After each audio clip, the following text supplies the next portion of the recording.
এই আবহাওয়াটা হচ্ছে কলেরা হওয়ার জন্য একটা মানে পারফেক্ট আবহাওয়া এবং এই সময় কিন্তু প্রচুর পরিমাণে কলেরার প্রাদুর্ভাব দেখা যায়।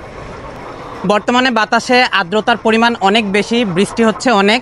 তো এই সময়টায়, বিশেষ করে এই সময়টায় প্রচুর পরিমাণে মুরগিকে প্রোবায়োটিক দিতে হবে। যত বেশি প্রোবায়োটিক দিবেন মুরগির কলেরা হওয়ার চান্স তত বেশি কমে যাবে।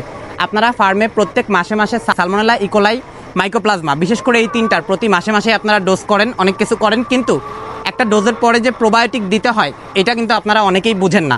এতে হবে কি, মুরগির রোগ প্রতিরোধ ক্ষমতা ভালো থাকবে, মুরগির চোখ উজ্জ্বল থাকবে, মুরগির যে কানের লতিগুলো এগুলো উজ্জ্বল থাকবে, টকটকা লাল হবে, মাথার ঝুঁটিটা সুন্দর থাকবে। এইরকম এই পরিবেশটা থাকলে বুঝতে পারবেন আপনার মুরগি সুস্থ আছে।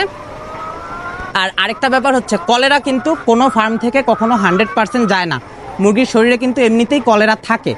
তো এই কলেরাটা এইরকম যখন আবহাওয়া হয়, ড্যাম আবহাওয়া, বাতাসে আর্দ্রতার পরিমাণ অনেক বেশি, এই আবহাওয়ায় কিন্তু কলেরা রোগটা হওয়ার চান্স অনেক বেড়ে যায়। মাত্র অন্যতম বড় হাতিয়ার মানে বড় উপকরণ হচ্ছে গিয়ে প্রোবায়োটিক। প্রোবায়োটিক যত বেশি দিবেন কলেরার জীবাণু তত কম থাকবে।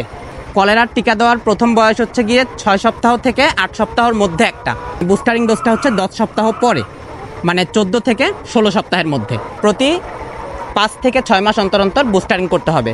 তো মোদ্দা কথা কি, প্রোবায়োটিক মাস্ট হ্যাভ। এই ওয়েদারে অবশ্যই প্রোবায়োটিক দিতে হবে। সবাই ভালো থাকবেন। Happy farming.